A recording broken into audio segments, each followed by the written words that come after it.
When you make progress in one area, it seems like other things pop up. There's always something to do. Right now, I have a sink that won't drain. I poured some clogger stuff down it and it didn't really work. But that doesn't surprise me because I've had this trouble with all of these drains in my house, with the exception of my kitchen, and I know what's going on. They seem to have really tight systems in there, I guess to catch hair and everything and to keep things from going down in your drain, but it just doesn't work for us. I just find that I need to get rid of all those obstacles that are keeping the water from draining and keeping the hair from going through my pipes because it's clogging everything up. In my front bathroom where I bathe my husband and where I wash my hair, I had to just take the whole little drain system out. I just take it out. And every now and then I reach down in there and I pull out any debris that might be getting in there. And that has worked. And it makes it where when I'm bathing him and all, I don't have any drainage problems. In my son's, well, it's really my bathroom and my bedroom, but my son's showers in there, we had to completely pop that skimmer thing they had on there. We just had to take it off. So now the water just runs straight down in the pipes. But it was just, you couldn't get under it to clean out things. So we had to just take it off. So this bathroom in here, I'm probably gonna have to do the same thing. I'm gonna have to go get some kind of pliers because with my hand, I can't unscrew the little knob thing that goes up and down in your sink.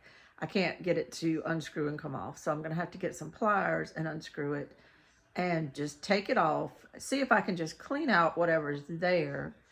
But if it's still not given, I'll probably put some clog remover down in it straight and try to do that again and see if I can get it out after cleaning it out with, whatever I can reach and work on it that way. And I may just end up leaving the little plug out of the sink. I don't use that plug much anyway. I don't hand wash a lot of clothes in there or anything. So, but I'm just saying that's like a situation that's come up. So now all of a sudden I've got water not draining in my sink in there and I need to do something about it.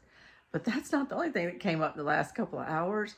Last night, I was pressure canning, and this happened. I started canning some sweet potatoes and some mixed greens last night. And all of a sudden, with the little button there that pops up on the canner, when it was supposed to pop up, it popped up in a big way. Scared me to death. I really didn't know what to do. But what happened was that little thing there, instead of just popping up like it's supposed to, like that, it all of a sudden just popped out completely and did this.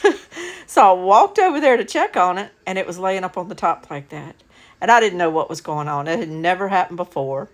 And I really didn't know how that part was put together because I'd never had any issues with that part in all the years I've been canning. So I wasn't sure what to do. But I found out when I took the lid off finally, I had to let it cool for a while. That is the button that usually goes down to let you know you can open the canner. But with the button completely popped out, I wasn't sure what to do. So I just let it cool for a while. And then once I opened it, I realized that a second little piece had dropped to the bottom of my canner. And in looking at it, I realized it had threads on it. It had little threads like you have on a screw or whatever.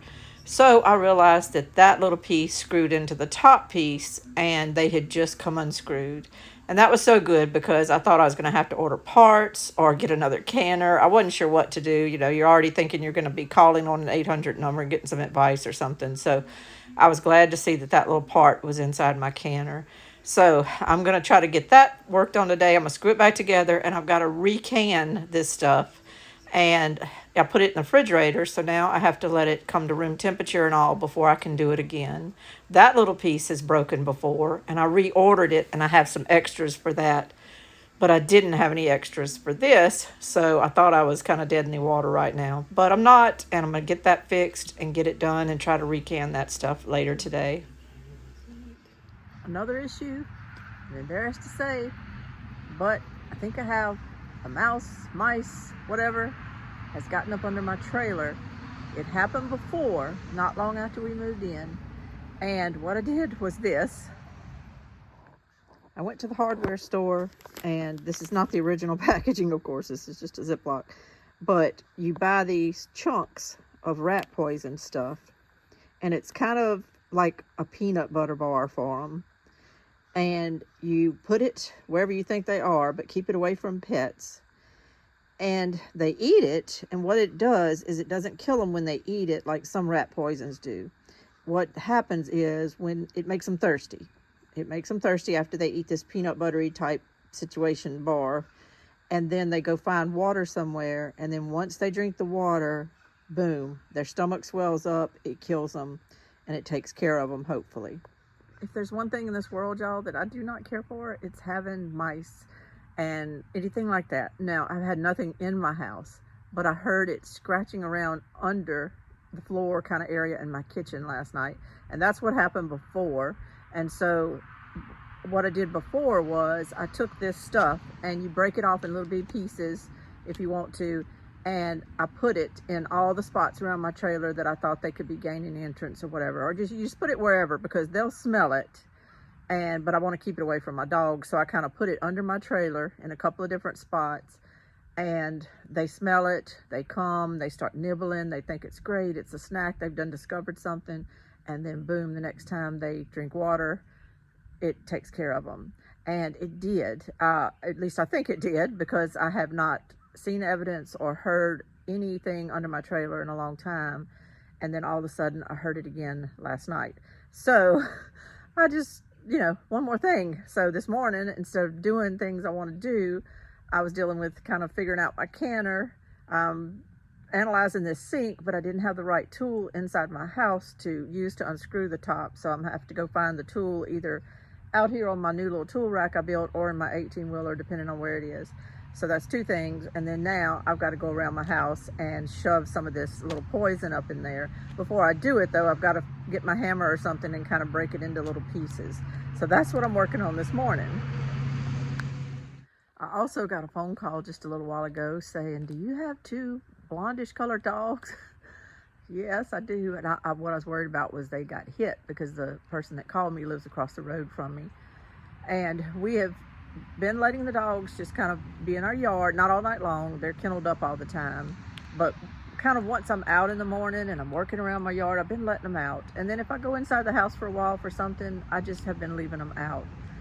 And because the days are shorter, they get kenneled up earlier these days. My husband's not sitting outside as much because it got cooler there for a while. And so I just felt like they hadn't had as much time outside as they need to be dogs and run around. So I've been kind of stretching it. I've been kind of letting them stay out, and they're not wearing their dog collars anymore. My son had kind of dogged that off because we weren't having any trouble with them leaving our yard. Well, apparently they have been, and I didn't know it. So the lady called me this morning, and she just said, they're over here and they're not bothering anything, but I didn't know if you knew. She said they were over here yesterday, which I didn't know. And she said when they were coming back across the road, one of them almost got hit. So I don't need to deal with that. I sure don't need to get a call during the middle of the day and have to go deal with getting one of those dogs off the road, with losing the dog, with telling my son about it. It's just a situation you don't want to have to deal with. And so I got them this morning. Well, by the time I came out when she called, they were here, they were back. And so I just kenneled them up. So even though that's not causing me work today, it's actually going to help me just kenneling them up, not letting them out. It is a little bit stressful because we're going to have to go with plan B. My son's going to have to start putting those collars on them again. We're going to have to start watching them a whole lot because it's for their safety. I just don't want them to get hit by these cars that are going so fast on the highway by our house. And so it's just caused me a little stress this morning, and it caused me to have to kind of come out when I wasn't ready to come outside and go get them and kennel them up. So that's 4 things going on this morning. Let me finally get to what I need to do today, which I'm not even sure what it is anymore. I was going to burn today. I was going to burn because we had a little bit of sprinkle rain all yesterday evening. So I was going to get out there and burn today. But then it poured last night. I'm not complaining. We need the rain. So I don't think I'm gonna be able to burn, but I think I'm still gonna try to cut my wood and get something done. Well, I just got through chopping enough wood, and I filled up the fire pit in my little pit area back there that I created the other day. I filled it up really, really good, so it's stocked. And what I realized was I could actually take my little chainsaw out there and be sawing all these little pieces of wood while my fire is burning in the next few days. I did try to light it. I used some lighter fluid, but it's a no-go. It's just too wet. And I knew that, but I just wanted to see if it caught fire, I could get a little something done today, but it didn't. But I thought I would sit here just a moment and give a few updates. I had someone ask me the other day, they commented or something and asked me, how did that family meeting go that we had about preparing and getting prepared in case anything bad happens? And I realized I didn't update anybody on what happened at that meeting, and I apologize, I just forgot. But then I thought, let me just take 4 or 5 little things and update you on a lot of different things that I probably didn't do a good job of following up on. Number 1 is my tiller. As you know, my tiller was not running good, wouldn't stay started, wouldn't crank sometimes. Sometimes it would, but it would die a few seconds later after you were using it. And then I had tire issues, and one of my tires actually was falling off, and I think the tube might have had a hole in it or something. I didn't hardly put any hours of use on this thing, really less than 3 or 4 hours of continual use, and the whole tiller was just doing terrible. Yes, it was probably under warranty. Yes, I probably should have taken it back. I actually parked it over here, got it to my carport, and I haven't done anything with it. And that's just the truth. I could lie to you and tell you all this stuff, but that's just the truth. I decided to buy it at a small town dealer. It's 58 miles from me. And so to load this thing up and take it 58 miles and back, it's just kind of a half a day thing. And so I haven't done it. And also I can't really pick it up and load it by myself. And when my son is home, I forget all about it. I just forget about it. It would take 5 seconds for him to help me load that into the back of my car. Which actually is another ordeal. I have to unload my husband's wheelchair, and we'd have to leave it at home to take the tiller and stuff. It's not that big a deal, but I haven't done it. I just haven't. And probably by the time I take it, I might be out of warranty. I don't know. It's not like I have money dripping off of me or anything, but I'd really have just back burnered this tiller. I've just put it on the back burner. I was so frustrated with it. I did workarounds and just did stuff. I used shovels and did things that I needed to do around here and just kind of kept going. So I need to deal with it. I need to deal with it. I was going to update you on my sister's shed conversion. These are crows. I love to hear crows in the background. Her little shed got delivered. I showed a video about that. And the reason I'm mentioning it is because there are so many people buying these sheds now, using them for little bug out houses, using them for living quarters. I see that all the time. I was even listening to Oliver Anthony talking the other day, and he said that's what he lives in, is a shed conversion. And so that's an option for so many people for housing that it's just become a thing. So I thought I would not only tell you what they're doing, but I would tell you another channel that I think you could subscribe to if you're interested in all this stuff. And they are doing the same thing right now, and they're good people, sweet people, and they're doing a shed conversion, and they're kind of taking you on each little step, and the videos are very short, so it's very interesting if you want to subscribe to them. Their channel is called American Roots Farm. They are from Arizona, and they have decided to buy 80 acres in Kansas and start a homestead. They're not on it full time right now. They're still going back and forth between Arizona and Kansas. But little by little, they got them a shed delivered, and little by little, they're getting it set up and getting it straight. So follow them if you can. It's very interesting if you're interested in all this stuff. My sister and them decided not to wire theirs. It's strictly going to be an off-grid type cabin, but they put some plywood walls and some insulation. So they've insulated it really well. They insulated the ceiling and everything. And yesterday, my brother-in-law installed some flooring. It's some really nice, pretty, waterproof, but it's a snap-on vinyl flooring. And it looked really, really good when we were up there. They had a little porch that's built onto the front of the shed, but then they hauled another little deck thing they had from their house. I don't know the dimensions. It's probably about 6 foot wide by 8 or 10 foot long. But when you walk out of the front door of their shed onto their little porch, you now have a big deck thing to walk out on too. And she was saying the other night they had lawn chairs out there and sat out there with their kids talking. So it's added some extra living area. So right now she's just thinking about paint colors, and she's thinking about how to do the kitchen eventually. But they have done a real good job of buying things kind of for off-grid living. So they're not in a big hurry. they can get it comfortable, and they can get it to where they can stay up there all night using a little compost toilet system that she bought.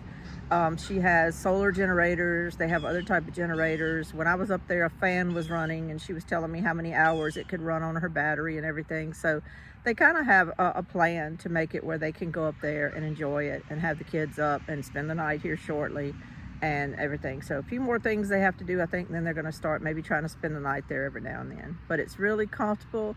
It's in a beautiful area of Mississippi. It's on a nice road, and I'm really happy for them. So I'll keep you updated on her little conversion, and in the meantime, maybe subscribe to American Roots Farm and watch theirs go forward. Now, as far as the family meeting goes, it was nice. We had a good time. I can tell you, and I don't know if it's this way in your family, but it's this way is apparently, from what I found out in our family, that the women were very engaged. The women were open to learning about things and possibly things that could happen in this world, some things going on, some possibilities. The men were a little more giggly and wasn't sure why we were there, and kind of looked like they would rather be anywhere else than sitting there having a meeting. And that was every one of them. That was my son, my son-in-law, my brother-in-law, just everybody. They just kind of looked like this was a girl thing, and they weren't really that interested. But I know they were listening, and I don't want to scare anybody, but I tried to make points. We were talking about bug out bags and how it's good to have one in your car with some things in it. A comfortable pair of shoes to throw on if you have to do walking, some bottled waters, just some protection, just whatever you need in there, some candy bars. There's a million things you could put in a go bag. This isn't the show for that, but look it up and see. But my son and them were like, oh, if I'll get home, I don't need a go bag. And I said, yeah, but I said, you work in Baton Rouge, and his little girlfriend works in Baton Rouge. And I said, what about her? And she was at the meeting too, so she was hearing this. And I said, what would happen? What would happen if the grid goes down? What would happen if our cars don't start? I said, you would probably want to get to her to help her get home. You would not just immediately start running home and trying to get back home. You would be going to help her, which is in another area and of Baton Rouge. And I said, then you would be trying to help her get out. And I said, there's a lot of situations that might come up that may not be so straightforward, because I really and truly wouldn't worry about my son too much. He is very much a survivalist. He has protection.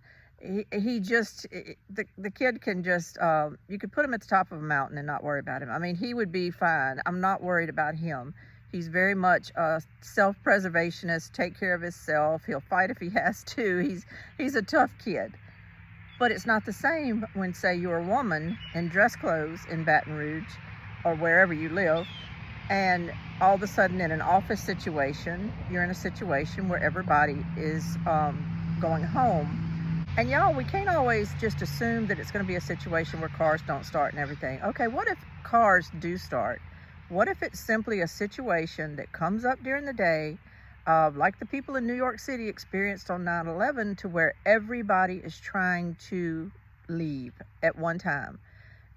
Yes, you could use a car, but guess what? The streets clog up in 5 minutes. The interstate shut down. Everything is bumper to bumper. People are being aggressive because they want to get out, and you end up just lost in the crowd. And that was what I was trying to explain to them. It might not be that you can't use your car. It might not be what you think, but it may be something to where everybody is trying to get home quickly. And in a situation where you're in a big city and everybody's trying to get back out to their suburbs, believe me, those roads will clog up very quickly. If you think about morning traffic and evening traffic, and then you multiply that with panic and emergency and people freaking out because they're trying to get to children, or are schools even out yet? So then they're trying to get to kids, and it's just gonna, it can be scary. And I don't want to scare them, but that was what the whole meeting was about, was to kind of say, we live in a little bit of a precarious situation right now. We have things going on that may either cause other people to want to take advantage of it and do damage to America. or we just have situations where we might be drug into it by our own systems, and you need to be awake and prepared. You kind of need to be awake and prepared. And I think, especially my son, once I kind of brought up the fact that he would need to be alert to all this to help his girlfriend, I think they kind of started thinking, oh, okay, I see what you're saying now. I see what you're saying. So we all just threw out ideas. We threw out ideas of things we could do, things we might need to be prepping on. I just encouraged them to keep kind of gas tanks full in their cars, keep little spare gas tanks full. You never know. I encouraged them, we don't have to have these big family meetings all the time, but I encouraged like my daughter and my son-in-law and them. I said, y'all get together, y'all talk. I said, it's going to be y'all that need to get to our grandkids. So y'all make a plan. The plan doesn't have to include me. Y'all make a plan. My niece, my nephew, and their spouse is like, y'all make a plan. And then my mom, she was paying attention to, and she was thinking about things already. And that's another thing to try to get my mom to safety. But she does have relatives that live close to her. So she said they were going to have a meeting to kind of make a plan of what to do should they all need to kind of come together to get through a crisis or something. And so that's good. That's good. She's talking about little barbecue pits she could buy or whatever the plan is, whatever you're lacking, get it. If you can, get it sooner than later. You might not need that barbecue pit. I might not need that fire pit in my backyard for a while, but I'm already thinking about wood for it and thinking about having it and the blessing it could be should something happen. And it's just one more system in place, just one more. It'll go with my solar oven and other things I have, but it's just one more of a big plan. And that's the thing. Your family plan might involve a lot of different layers, but somebody in your family needs to be thinking about it. So we had our meeting. I encourage you all to get your family together and have some type of meeting too. The next thing is my seed winners. I actually had 4 packs of seeds to give away, and I was excited because I had 4 people that entered the contest. So that made me feel good because I didn't have to turn anybody down. I didn't have to pick out of a bucket. I was able to just supply those 4 winners with their seeds. Well, one winner, if you've got my message, you know who you are. I didn't ever get your address, but if you'll send me your address, then I will send the seeds. But the other 3 winners, I did get their addresses and mailed out their seeds, so I hope they got them. So that's the end of that. I was so glad I didn't get 5 or 6 or 7 entries, because then I would just have to turn somebody down, and I didn't want to have to. But 4 people won the seeds, so I appreciate that. And now I don't know what's going on, but I'm up to 534 subscribers, and I just appreciate everybody's support. And so it's a kind of a game with all this YouTube stuff. It's kind of a game. Some days I feel like playing it, some days I don't. But in general, I just have a wonderful little group of people that follow me here on this channel, and I appreciate them so much.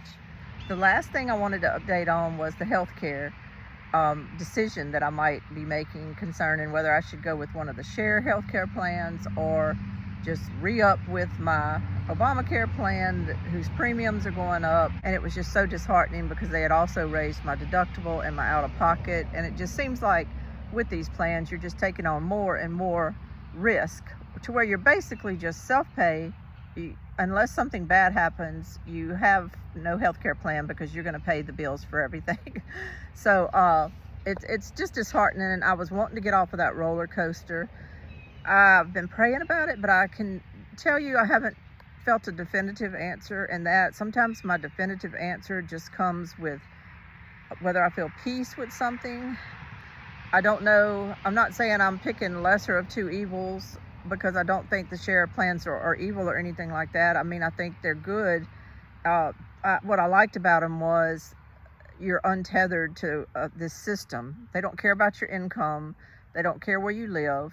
They're not rating you because you live in a higher cancer state or this or that or whatever. They're not. It's nothing to do with that. It's simple. It's very straightforward and very simple.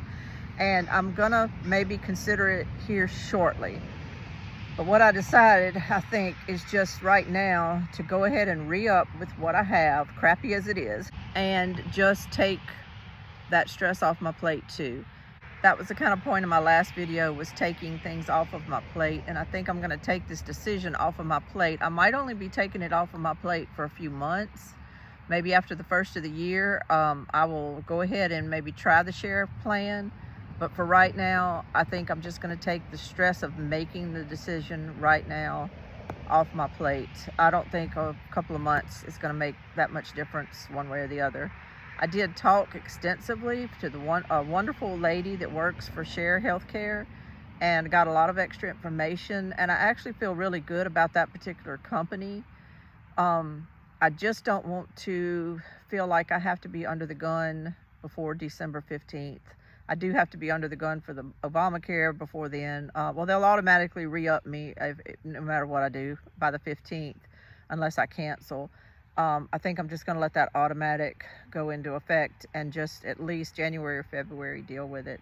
I know this might sound like I'm not dealing with it right now, but I'm deciding that not dealing with it is the least stressful thing for me right now, and letting it re-up and just calming down a little bit, getting some more information, and then making a decision, you know, later in the spring, or if I see that it's just gonna stay that way, it'll just stay that way. I guess I'm electing to go ahead and just pay a little more each month to have some type of safety net under me.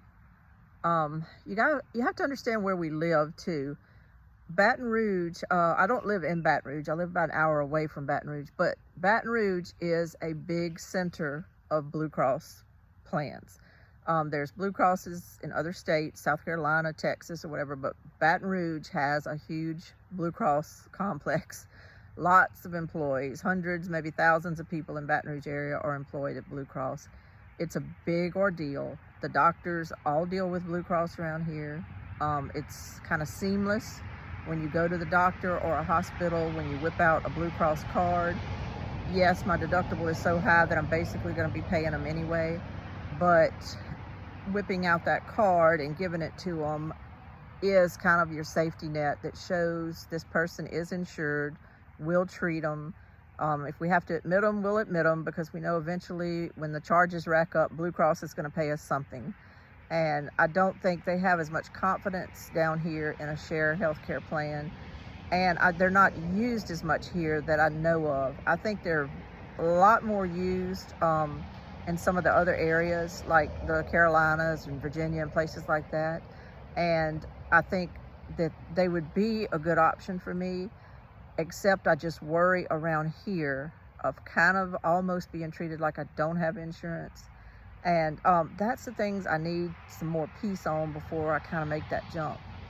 But while I'm working it out and talking to you all about it, maybe it's helping some of you make a decision. It's just around here, Blue Cross is king.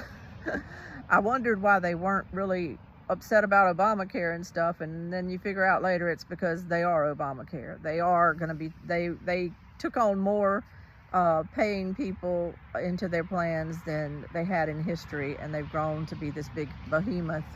But it is what it is, and around here that big behemoth will get me some decent health care if I go somewhere. So I just want to be honest about that and kind of throw out that too, because that's what's been on my mind as well. So enough updates. I need to finish doing some other things around here and not waste this day. I only have so many days till Richard's party and so many days before it's too cold and I'm not going to want to be out here. So let me get rolling and I'll let you know what I get accomplished. Okay, I came in to eat my lunch and I decided while I was in here to go ahead and tackle my sink. My problem was I could not get my little stopper to come out. I couldn't even hardly get it to go up very much. The little knob up here doesn't make it go up very much. So I thought, well, it must be screwed in there. The reason I thought that is because that's how it is on my tubs. You actually unscrew the middle part and take them out. These things are unscrewed and come out. So I thought, well, that must be how this is. But I couldn't get it to come up high enough to get a grip on. So I brought me a knife in here the other day and I tried to pry it up a little bit so I could get a grip on it, and I broke this part here. You see that? You see that? I cracked my little thing there. I don't think it's affecting anything. I don't think so. I've got up under the sink and I've checked, but I don't see that it's affecting anything. Anyway, but even after I cracked it and all, I still couldn't get the plug out. So I did what I should have done to begin with. I Googled it and got on a YouTube video called How to Get the Plug Out and How to Change the Plug in the Middle of Your Sink. I don't need to change mine. I just needed to get it out so that I could see if I needed to clean this drain or whatever. And that led me to this video. I'm going to put a little picture real quick of the title of the video and with the channel name so you'll know it. But I tell you what, it was 6 minutes and it saved me.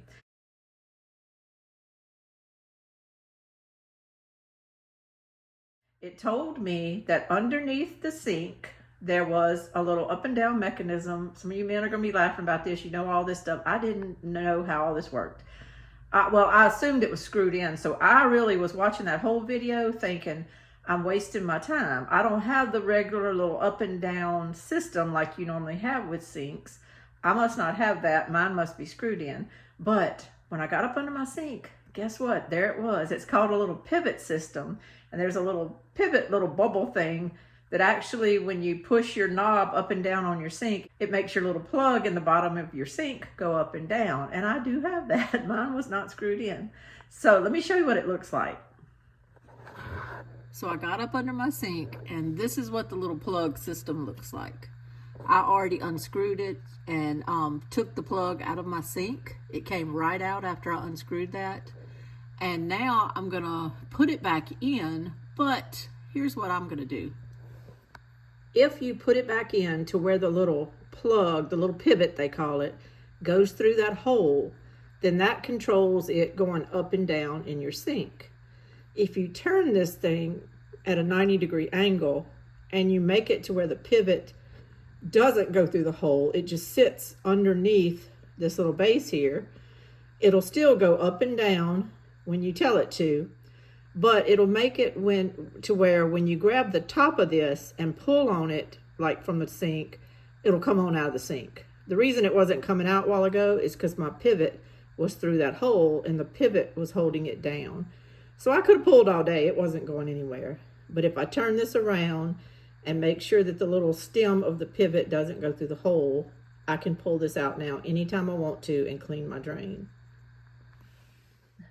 I'm filming this sitting on the floor in my bathroom, but I thought this might be a good thing to show y'all because this is things I keep having to learn. I mean, I never knew really how to work a sink. I've never done much plumbing or anything like that, but now I know. And I did clean out some gunk. No need to film all that stuff, but I cleaned out some gunk and stuff out of my sink. I've run the water. It seems to be doing fine now. I think that's all it was. I think it was two things. I had some gunk in there, and number two, I think this plug was just so tight for some reason. I don't know why it all of a sudden started doing that, but it was so tight, and with that stuff in it and with the pivot going through there and kind of blocking things, I just think my water had just decided to not drain anymore. So I got that fixed now. I have two sinks here in my bathroom. I could have just ignored this, which was tempting, and used my other sink for a while. But I want to try my best while I can, while I'm able and everything, and still able to fool with stuff like this. I want to try to keep everything in working order as best I can. And if learn how to fix it, go to y'all and see if somebody can help me learn how to fix it. But however I have to do, I want to fix things and kind of keep everything maintained. And the thing is, talking about my tiller a while ago, that's kind of what's kept me from just running it up there, is I was wanting to try to figure out how to fix it. I feel like I could get the tire fixed pretty easy, and I feel like the carburetor thing could be something that if I can't do myself, I've got a couple of people I could talk to and maybe I could fix it on my own, and then I would know how to do it, because I don't think this is gonna be the last time I have problems with this tiller, even if I pay somebody to blow out the carburetor and to get it going good. And they'll crank it probably when they're there. They'll crank it in their shop, and it may crank and run great. It'll crank and run great out here on my driveway sometimes. I'm not talking about till great. I'm just talking about run great. But then when you get it in the dirt and all is when it was giving me trouble. So I wasn't even sure if I took it into the shop, were they going to use it and till with it? Probably not. and really understand what I'm going through. You know, they were probably just going to get it cranking good and send me right back home with it. And I felt like if I could figure out what was wrong with it and work with it, then, you know, I could do it again if I had to. And I feel like I'll have to. So it's on my plate. That's why I really kind of didn't haul it in. But it's just a lot of things go into it, mostly just laziness here lately because I haven't actually tried to fix it yet either. So it's a lot of laziness going on with that. But one thing at a time. Today, my sink. Maybe tomorrow, my tiller. Meanwhile, I took my jars out of my refrigerator. I'm going to let them get room temperature, and then I'm going to try to recan them in just a little while. Okay, it's just after dark. I've got it going. So far, so good. The plug is maintaining itself. So far, so good. I hope it stays that way.